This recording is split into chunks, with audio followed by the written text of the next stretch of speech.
Welcome back to another edition of Cape Ann Today. Heather and I are joined by Alison DiFiore of the Backyard Growers. We haven't had this conversation in a while, Alison. Be good to catch up. Yeah, thanks for having me. Thanks for being with us again. So I guess off the top, for those who aren't familiar with Backyard Growers, even though you seem omnipresent in the community, can you just sort of explain what it is and what is Backyard Growers' mission? Yeah, so we work with the community to empower folks to grow their own food, and we do so in community gardens, at school gardens, and in backyard gardens here on Cape Ann. Hmm. And spring has sprung now, right? So we know there's been, we just had a recent ribbon cutting at Burnham's Field. Do you want to talk about that and what's going on there with the community garden? Yeah, so we have been involved with the Burnham's Field Community Garden since 2011. We work really closely with the Burnham's Field board, and we manage that community garden now for over a decade, which is really amazing. And we expanded the space by almost 50% this year. So during the pandemic, we heard, from the community, demand just tripled for that garden space. We had a wait list a mile long. So through generous community support and a federal food and security infrastructure grant, we were able to expand it, nearly double that garden size. So there's 47 garden beds now in Burnham's Field, 17 new ones, which is 17 new households that are growing their own fresh produce in that garden, which is amazing. And we had a ribbon cutting hosted by the Chamber of Commerce, the Greater Cape Ann Chamber of Commerce, on Sunday, and it was really it was a wonderful event. I think many years ago, not even that many years ago, because I remember it too. Like Burnham's wasn't necessarily a place that felt super safe all the time, and when we were there on Sunday, it's such a vibrant open space in our community now. And there were families everywhere playing. There's like baseball games going on, and the playground is right next to we have two community garden spaces there. The playground is utilized so much by families, as is our community garden. So it's really great to see that. And every garden bed was immediately filled when we expanded. I mean, we now again have a wait list. So it just shows how much demand there is for folks to be able to grow their own food. And the ribbon cutting was just a really lovely event. The mayor was there. We had a great turnout. It was wonderful. So how does that work exactly? To participate in a community garden? I thought you were going to ask about the ribbon cutting, and I was going to tell you You it's got the giant scissors out. I know I know. Blew my mind. So you can reach out to Backyard Growers and basically you just sign up. So once you become a community gardener, there are a few things that we ask you to do. We ask for 4 hours of your labor in the garden for community-based work. So we organize these kind of work days throughout the season. And a good example was also on Sunday, we had community gardeners refilling all of the beds. So you're responsible for your own garden bed, but we do ask for 4 hours a year of just something that contributes to the greater community garden space, usually something like topping off garden beds at the beginning of the season, that type of thing. We offer training. So and actually I'll go through some of the events that we have coming up, but one of them is how to plan your veggie garden training. And we do an in-person one, which is open to the public. So if you're in one of our programs, like if you're a community gardener, you can participate in these trainings for free, but anyone in the public can attend our how to plan a veggie garden workshop. Is $15 if you're not one of our program participants. We have an in-person one that we're hosting actually this Saturday. And then we have a virtual one that we're hosting. I'm just looking at my list here on Wednesday, the 12th. So we offer trainings like that. We also on Sunday at the ribbon cutting, we had our seed giveaway where we just have a bunch of seeds, and anybody actually can come and participate and take seeds if they want. We do a seed swap as well. So if you have seeds you're not using and you want to drop them off, but we provide that resource. And we also have seedling sales. So for our community garden participants, you do get some seedlings as part of just being one of our gardeners. They're also available for purchase. We work with Cedar Rock to grow those seedlings. They're a really great partner of ours. So the April seedling sale is on Saturday, the 22nd. and we open our online store a week ahead. You can purchase on site at the seedling sale, but varieties do run out. So we recommend make the purchase online and then come and pick up on the 22nd. So we do try to, so all of these things are available to our community gardeners. We really are invested in them succeeding. You know, folks are welcome to reach out if they have questions. We have a garden mentor program. So we have folks in the community that are experienced gardeners that help them out. We help them out, and that type of thing. But we pretty much try to like remove the barriers that can make gardening intimidating or challenging. So things like making sure that compost and soil is provided, so that people have a really like great space that they're more likely to be successful in growing in. We take on the garden bed repairs. We make sure that the seedlings that you can buy in April will survive in April. You know, those are like our early season crops. We do another seedling sale in May that are like the later seedling, the later crops to put in when it's warmer. And we just offer a lot of resources. So there's also videos available online if folks are trying to troubleshoot something particular, but we offer trainings throughout the year. So it's kind of what it looks like to be a community gardener. And then I think just, you know, on the day-to-day, you get to meet a lot of folks in the garden, which is really nice. You know, you're there probably with neighbors, folks you don't know, some you might already know, but it ends up being like a really nice way to connect with different people in your community. Very nice.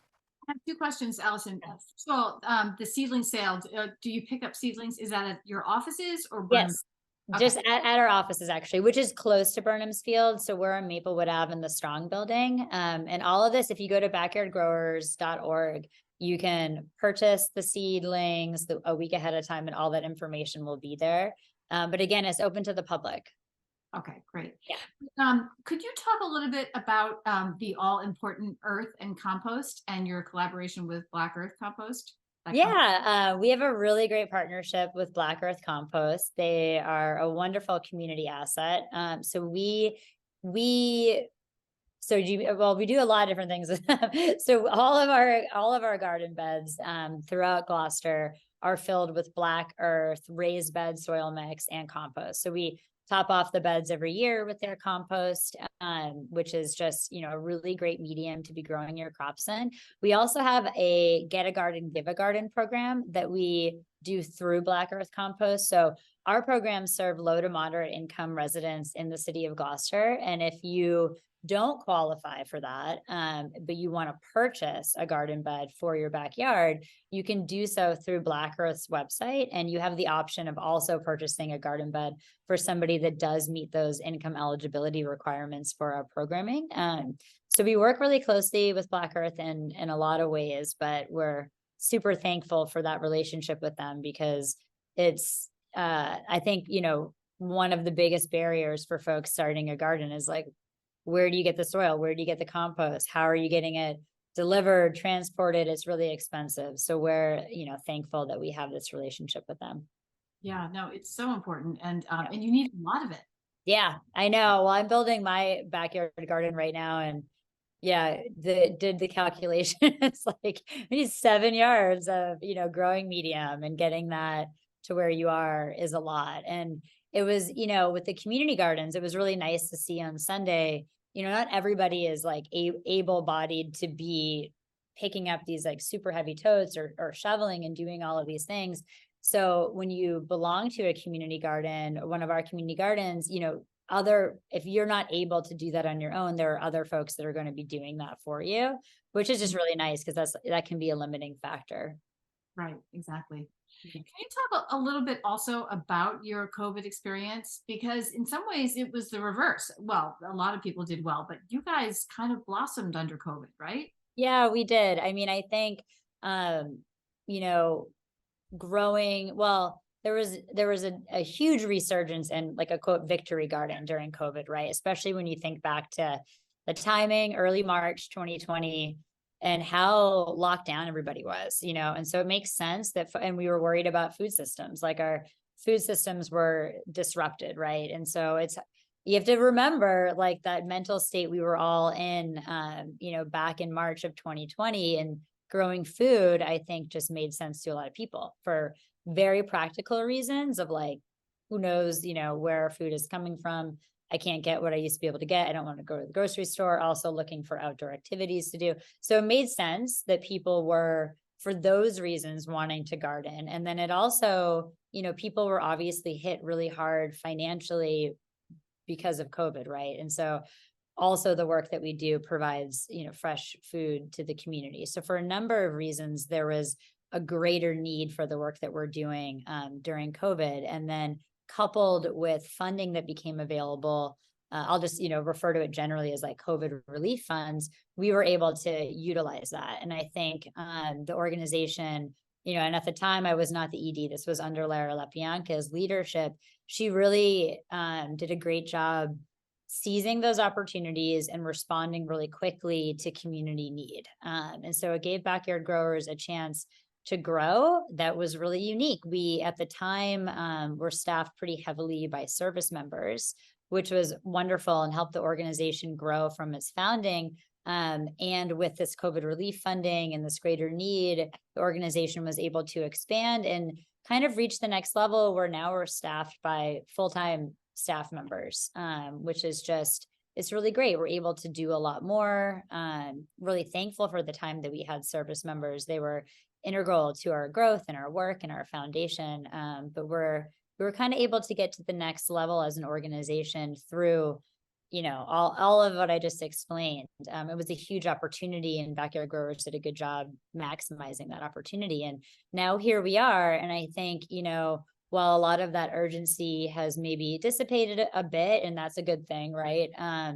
There's still this residual desire to be gardening and have strong food systems. I think people really experienced the reality of what can happen, pretty quickly when it comes to food. And then also just how wonderful and healing it can be to be growing your own food. And Gloucester is technically an island. I always say this, right?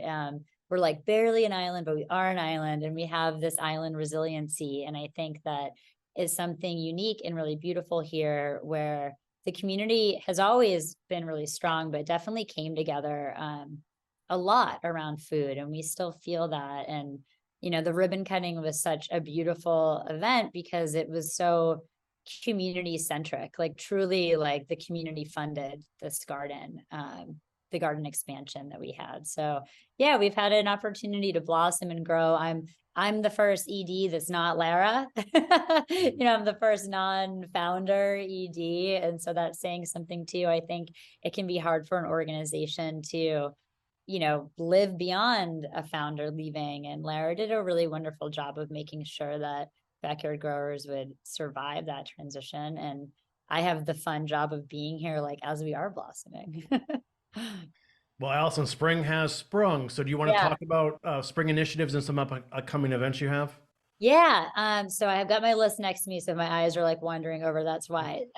So we have those workshops that I just mentioned. We have one this Saturday, how to plan your veggie garden. Check out our website, $15 for the public. We have our April seedling sale, which is Saturday, the 22nd. Again, buy your varieties online the week before. Then we also have the virtual workshop on Wednesday, the 12th, on how to plan your veggie garden. We also have a wine tasting fundraiser event that is coming up on Thursday, the 13th, at Helen's Bottle Shop in Manchester, which we were really excited about. There are only a few tickets left, so you should definitely get tickets for that. It's been really popular, so I hope we're able to do that again. And then we're also having a fundraiser event at Cape Ann Lanes in early May. We'll have a raffle there. We're really trying to reach out to kind of everybody in the community. So I hope either come to the wine tasting, come to the event at Cape Ann Lanes. And then we have our May seedling sale on May 11th. And then if you're out in the community, go by Burnham's, check it out. There's a lot of action going on right now. Things are growing. Yeah, sure sounds like it. And Alison, Yeah. if people want to learn more about backyard growers or find you, how can they go about doing that? Backyardgrowers.org. We have our events listed there, and also follow us on social media. On Instagram, we're really pretty active, and we try to keep everybody up to date there. And again, our handle is just Backyard Growers. Alison DiFiore, the Executive Director of Backyard Growers, thanks again for your time. Thanks for having me.